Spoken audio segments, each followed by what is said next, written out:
баарыбыз ушул тегерек столдо Баткен облусунда азык-түлүк жана тамак-аш коопсуздугу боюнча көп тараптуу облустук планды иштеп чыгууга багытталган жыйын өткөрүлдү. Иш-чара Саламаттыкты сактоо министрлигинин коомдук саламаттыкты сактоо башкармалыгынын башчысы Айнура Акматова, өкүлдүн орун басары Чынар Саттарова жана жарандык коомдун бейөкмөт уюмдардын өкүлдөрү, мекеме ишканалардын жетекчилеринин катышуусунда болду.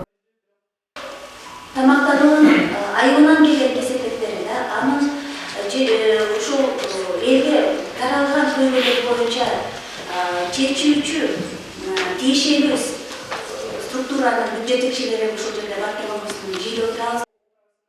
Иш-чаранын негизги максаты Баткен облусунда азык-түлүк жана тамак-аш коопсуздугу боюнча көп тараптуу платформа түзүү жана аны алга жылдыруу үчүн облустук планын иштеп чыгуу болуп саналат. Пландын ишке ашырылуусу боюнча атайын инструменттер да иштелип чыгаары максатталган. Буга ылайык облустагы үй-бүлөлүк медициналык борборунун дарыгерлери учурдагы абал боюнча маалымат берип өттү. Чындыгында бүгүнкү тамактануу, туура тамактануу долбоору бул бир гана медицина тармагындагы медицина кызматкерлерине гана болгон иштеген жумуш катары каралбастан ар тараптуу колдоп көрсөтүп, бардык тармактардан келип отурганыбыз туура деп ойлойм. Баарыбыз эле билебиз, жанагы балдардын жана энелердин аз кандуулугу, туура эмес тамактануудан келип чыккан кесепеттер менен күрөшүүдө негизги күчтүн бардыгы медицина тармагына эле туш келип атат да. Медицина тармагы бул көйгөйлөрдү өзү жалгыз чече албайт экен. Бул көйгөйлөрдүн бардыгы Нарын көлдүн тажрыйбасында сер менен бөлүшүп, ошону маткендиктерге айтып, чогуу көп тармактуу мындай платформа болсо, ден соолук тармагындагы экономикалык, социалдык тармакта болгон көйгөйлөрдү дагы чогуу чечсе болот экен деген максат болуп атат да. Өлкө башчысы Садыр Жапаровдун Кыргыз Республикасында саламаттыкты сактоо чөйрөсүн өнүктүрүү жана калктын жашоосун жана саламаттыгынын сапатын жакшыртуу боюнча кечиктирилгес чаралар жөнүндө чыккан жарлыгында айтылгандай, мындай аракеттер өз учурунда маанилүү экендигин билдирет. Пандемиядан кийин калктын саламаттыгы үчүн азык-түлүк жана тамак-аш коопсуздугунун алдын алуу максатында жумуштар күчөтүлүүсү мезгилдин талабы экендигин айтат Саламаттыкты сактоо министрлигинин коомдук саламаттыкты сактоо башкармалыгынын башчысы Айнура Акматова.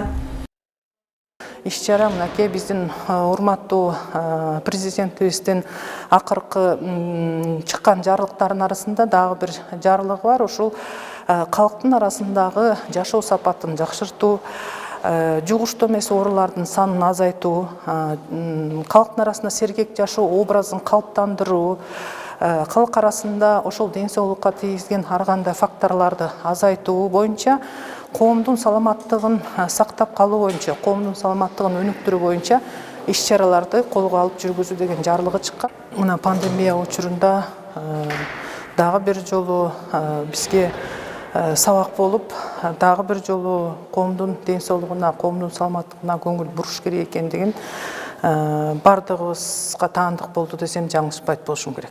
Аталган жумуштар кагазда аткарылбай калган эле программалардан болбостон элге пайдалуу болуусу үчүн биргелешкен аракеттер менен колго алынып жатат дешет. Эгерде Баткен облусунда азык-түлүк жана тамак-аш коопсуздугу боюнча көп тараптуу облустук планы ишке ашырылса, облустун калкынын саламаттыгы эле эмес, социалдык экономикалык абалынын да жакшыруусуна шарт түзүлөрү айтылды. Дан өскөн жер катмарын, ошону жер катмарындагы азыктандырып, андан кийин суу берип ошол данга, ошол биз чөптү жеп аткан малыбызга дагы абдан сапаттуу чөптү берип, абдан сапаттуу сууну берип, суу менен камсыз кылып, анан кийин ошол дан азыктарын өзүбүз өстүрүп, анан балдарыбызга берип, анан ошол өстүрүү культурасын ошол биздин жергебизде өсүп чыкса өзүбүз жесек, анда бул ден соолукка гана эмес, ушул Баткен облусундагы, Ысык-Көл облусунун болобу, ар бир областын негизи кыргыз элинин социалдык экономикалык абалын да жакшыртат деген ойдомун. Бул демилге мамлекеттин натыйжалуу, комплекстүү жана туруктуу азыктануу программалары, иш-чаралары жана саламаттыкты сактоо, азыктануу системасындагы аткарылган иштерге натыйжалуулугун жайылтып колдоо көрсөтүү менен Баткен жана Жалал Абад облустарында ишке ашырылат. Азыркы учурда Баткен областында биздин долбоор биринчи медицина кызматкерлеринин потенциалын жогорулатуу менен ушу калкка тамактануу жана аз кандуулуктун алдын алуу боюнча көрсөтүлгөн медициналык жардамдын сапатын жогорулатыш үчүн иштеп жатат. Ал эми экинчи багыты болсо ушу ар кандай коммуникациялык каналдарды колдонуу менен элдин тамактануу жана аз кандуулуктун алдын алуу боюнча маалыматтуулугун өзгөртүп, ошону менен бирге ошо үй бүлө дасторконунда тамактануу тартибин өзгөртүүгө чоң жумуштарды аткарып жатат. Натыйжада жеке адамдардын үй чарбаларынын жана калктын деңгээлиндеги социалдык абалын өзгөртүү аркылуу тамактанууга байланышкан тажрыйбаларын өркүндөтүүсү күтүлмөкчү. Канышай Ашимова, Максатбек Акылбеков, Алтын бешик жаңылыктары.